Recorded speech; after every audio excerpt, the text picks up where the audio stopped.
everyone, I am Vanessa Saldoa Salva and I am here to vlog about learning to be, that is one of the four pillars in education.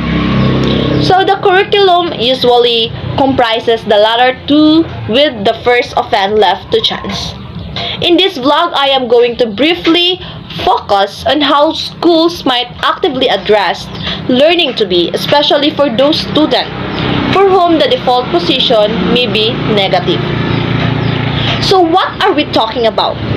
How do children and young people learn to be, and what can schools do so that they can learn in positive, constructive, and helpful for both their own lives and the health of their communities?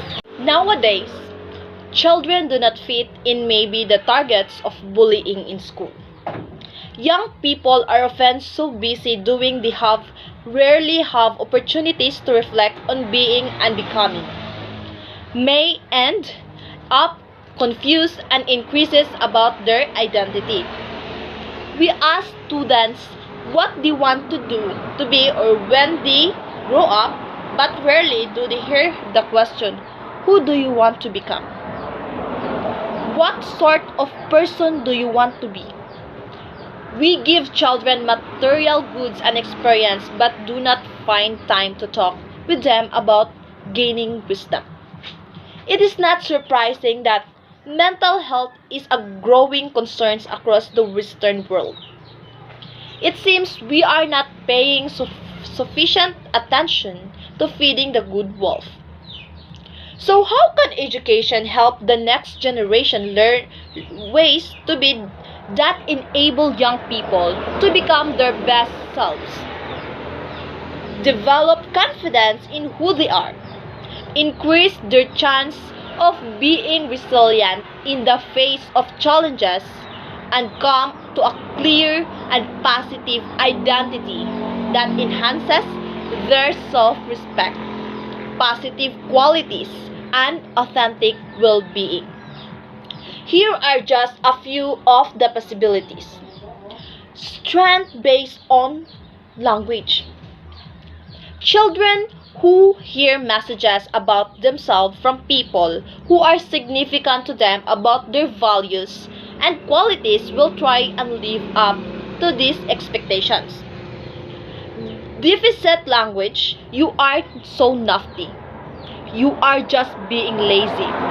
Give individuals little to live up to. Strength-based language in a primary school setting would sound something like this. I noticed that you included Mario in your game today. Seems like you are becoming a really friendly person. Good for you. And in high school, you have made a big effort with this piece of work, and it shows you are setting high standards for yourself. How does this make you feel? So, as one of the adults, you should be the role model. When children come into school effing and blending, you know what they have to learn to this by watching and listening to those around them. When a young pupil looks after another who has fallen over you, you know that this care has been shown to them. Modeling is critical. Children watch how adults manage difficulties. They hear conversations that give them ideas about what is important in life.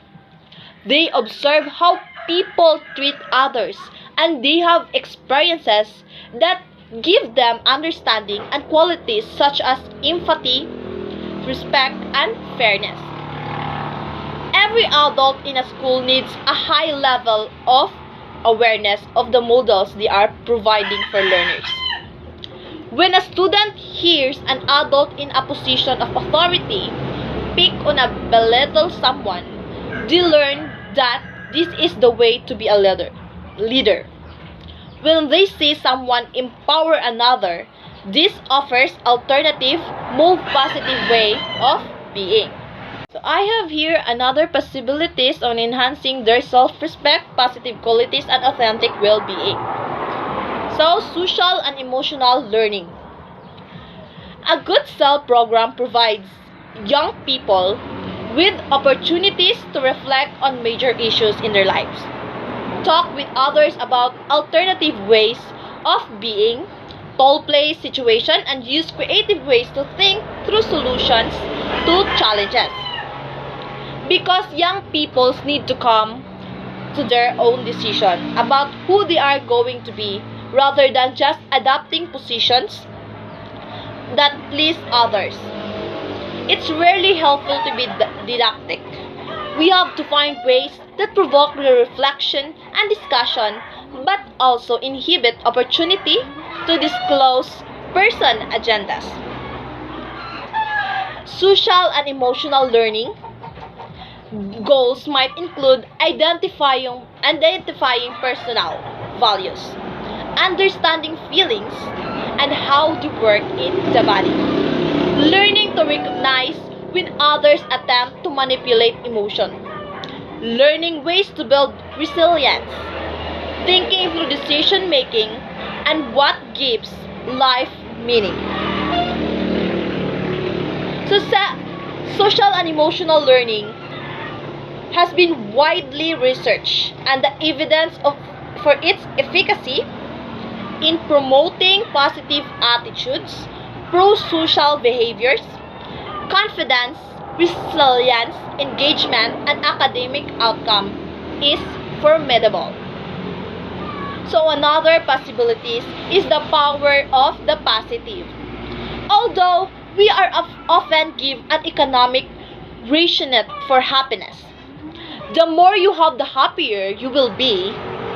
Positive psychology challenges this and has provided a raft of evidence of authentic well-being. This includes the values of kindness, collaboration, gratitude, equality, and optimism. It also shows that sadness is an important response to certain situations and that anger can be when used constructively and humanly for social justice. Another possibility is service learning. Many young people learn a different way to be when they find themselves working in the service of others and reflecting on what they are learning. Because of the benefits in helping students develop a positive sense of self, some schools now incorporate service learning as part of the curriculum, and it's formed part of the International Baccalaureate. In many ways, our world is fostering selfishness, greed, narcissism, inequality, and blame. If we want a future that takes care of the well-being of all, educating must have a role in countering some of this, so that our young people learn what brings authentic well-being and grow to become the best they can be, not just the best test results. So these pillars greatly contribute to what kind person you are. So in our curriculum, every subject should help us in all aspects of development. Education should not only be available inside the four corners of the classrooms. It should be our way of life. Education is the opportunity of our children to unfold their hidden potential and make way for an ideal person they want to become. As a teacher, it will not be easy for us to let the students realize of their capabilities. There will always be setbacks, unexpected failures, and discouragement. Our educational system must be guided with these four pillars of education for us to have a community whose members are fully developed in physical, mental, emotional, and social aspects. And that would be all. Thank you for watching.